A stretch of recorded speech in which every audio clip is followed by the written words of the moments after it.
Yo les Saiyans, c'est Gorgeous et bienvenue dans Ride Gorgeous. Aujourd'hui on va parler de Food War.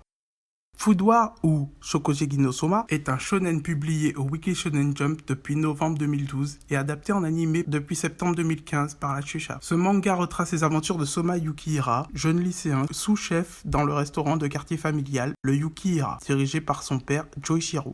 Remplacer Joichiro à la direction de l'affaire familiale est le but ultime de Soma, enfin au début du manga, car son père décide de lui lancer un défi, être diplômé d'une prestigieuse école de cuisine, l'école Totsuki. Ce manga est le digne successeur de Mr. Hachiko, plus connu sous le nom Le Petit Chef, un manga culinaire sorti en 1986 et diffusé à partir de 1991 sur TF1. À une exception près, le dessinateur Shun Saeki est un ancien dessinateur d'hentai. C'est une idée de génie qui pourrait être mieux placée pour dessiner autant de textures différentes qu'un dessinateur d'hentai. Dessiner des sauces, des gelées, des crèmes et autres, et donner une irrésistible envie d'y goûter, c'est juste formidable. Toutefois, je te conseille pas pour autant de regarder cet anime avec ton daron ou ta daronne. Saeki-san a un peu déconné sur certains passages et certains personnages. Ikumi pour ne parler que d'elle. Bref, si tu sais que tes parents sont du genre chiant, qu'ils te faisaient des remarques quand tu matais Fairy Tail, évite de regarder Food War devant eux. Food War est en fait un manga qui prend toute son envergure qu'en animé, parce que tu vois exactement comment se mettent en place les éléments, les ingrédients, etc. Et tu vois vraiment à quoi ressemble le plat. Contrairement à ce qu'on te montre généralement dans le manga papier, t'as l'impression que c'est bon, mais c'est pas aussi bon que dans l'anime, quoi. Quand tu vois l'anime, franchement, ça te met l'eau à la bouche. Dans le dessin sur manga papier, bah c'est pas pareil. Après tu me diras que c'est parce que c'est animé,